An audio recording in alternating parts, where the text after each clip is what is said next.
I want you to come with me and we're going to show you the second part where we explain the book of Revelation. In Revelation 13, the beast is described as rising out of the sea and having 7 heads and 10 horns. In the Old Testament, this beast appears in 2 forms. The first in Daniel 7, where as the 4th king or kingdom, it also has 10 horns.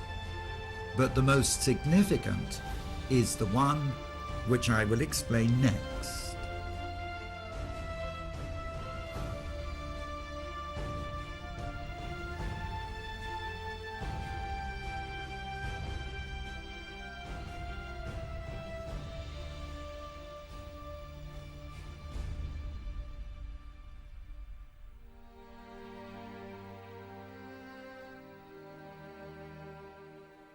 In every case we have seen today in Europe, this woman, Europa, can be seen riding a beast.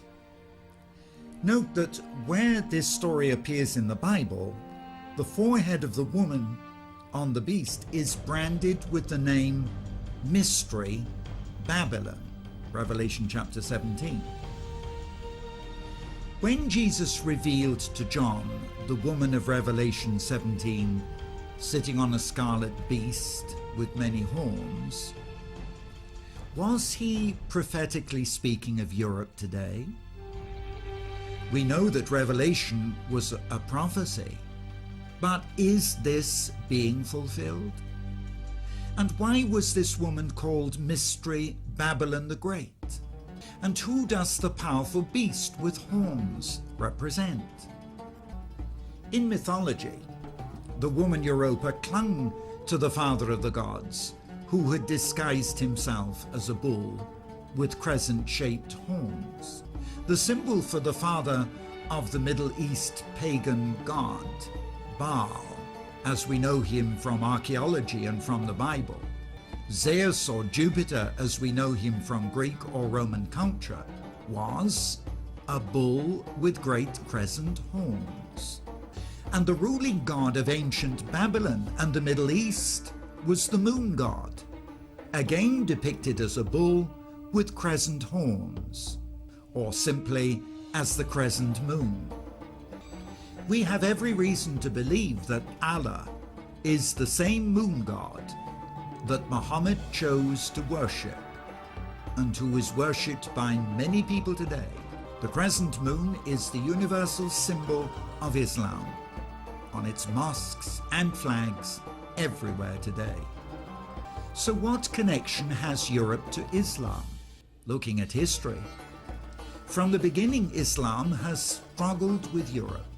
First the incursions of Islam into Europe through Turkey, the Balkans, Spain and France, to overwhelm Europe by war. Then the European Crusader invasions into the Bible land of Israel to wrest control of the land back from Islam. Then, 100 years ago, oil was found in the Middle East, making the Islamic nations politically and economically the most powerful and desirable on earth. A violent union between Europe and Islam began. In World War I, the European armies fought each other in the Middle East. In 1917, when the French and the British were driving the occupying Turks and Germans out of Israel and Jerusalem and the surrounding lands, the British government cut deals with both Jew and Arab to gain maximum support, laying the foundation of today's conflicts. Britain promised, first to the Jews through Lord Balfour, to view with favour the establishment in Palestine of a national home for the Jewish people, and second to the Arabs, through the British Commissioner in Egypt, to recognise and support the independence of the Arabs from the Turks. This violent union of Europe and the lands of Islam began in World War I took another twist in World War II. On the 30th of November 1941, the Muslim Grand Mufti of Jerusalem met with Hitler to make a covenant. The Muslim Arabs would give their support to Hitler's war on condition that after eradicating the Jews in Europe, Hitler would then eradicate the Jewish national homeland in Palestine. Arafat, with whom Europe deals today, is the grandnephew of that Grand Mufti who made this covenant with Hitler. Since World War II, the union between Islam and Europe has continued. A peaceful invasion of Europe has taken place. Migrant workers and refugees have been welcomed in. Germany has 3 million Muslim Turks. France has 5 million North African Muslims. And Britain has 2 million Muslims from her former colonies and elsewhere. Islam is the second largest and fastest growing religion in Britain today. Europe has been penetrated extensively. Islam welcomed liberally. Land donated freely for her mosques and schools. And whilst European culture is suppressed in Islamic countries, and the practice of the Christian faith forbidden by law in our European countries, we are afraid to offend Islam. Our European Christian leaders make loving, interfaith overtures towards the Babylonian moon god Allah to recognize him as another equal revelation of the God of the Bible. Europe, Islam, and Israel. The European Union, following in the tradition of Hitler, is one of the greatest political and financial supporters of Arafat's Palestine against the Jews. Europe, month by month, bankrolls Arafat's terrorist organizations to the tune of tens of millions of dollars from the European taxpayer's pocket.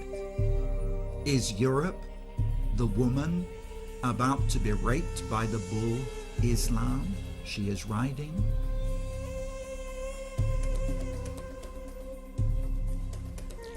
National newspapers published in June this year the fact that because of the open doors policy towards immigration in Belgium, Belgium has become the headquarters for the Muslim invasion of Europe. Control of the militant Al-Qaeda forces is being concentrated here, where the center for the control of the European Union, Brussels, is. This is the place we are in today, spiritually. Do you understand how serious the threat is from Islam? Muslims worship Allah, whom we have already shown to be Baal, or the moon god. Yet in the West they are invited to take part in interfaith services. In the West it is said that there are 3 religions of the book: the Jews who believe the Old Testament, the Christians who believe in the entire Bible, and the Muslims with their Quran. But Allah is not our God at all. Look at their symbols. The crescent on the mosques and on the flags of the Muslims is in the shape of the horns of a bull. It appears they are worshipping Baal, a bull, who is the devil himself.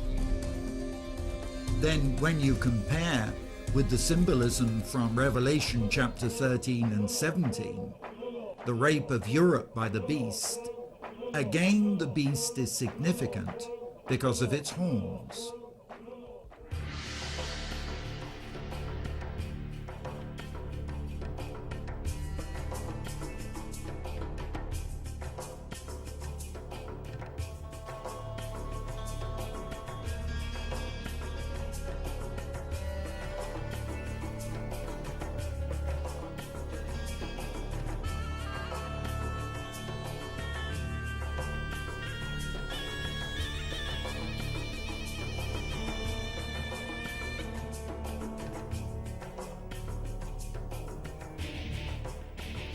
Today, we are seeing the rise of a militant Muslim fanaticism, which is threatening the stability of the world.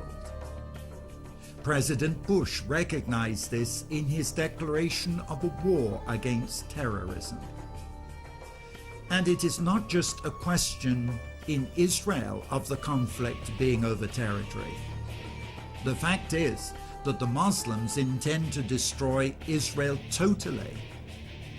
But they may have to destroy America first, because America is the strength behind Israel. They not only want Jerusalem or the so-called occupied territories, they will not rest until every Jew is massacred and out of the land. And after Israel, the next enemy is the church.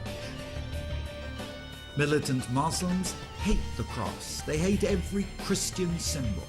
Even now, all over the world, wherever they see Christian symbols, they're building mosques to show the ascendancy of Islam over the Christian faith. This is part of the great battle we are in the last days. It's serious, and we need to pray. Saudi Arabia has been building mosques worldwide, even where there are few Muslims. Yet in Saudi Arabia, you can be jailed for having a Bible, and no churches can be built there.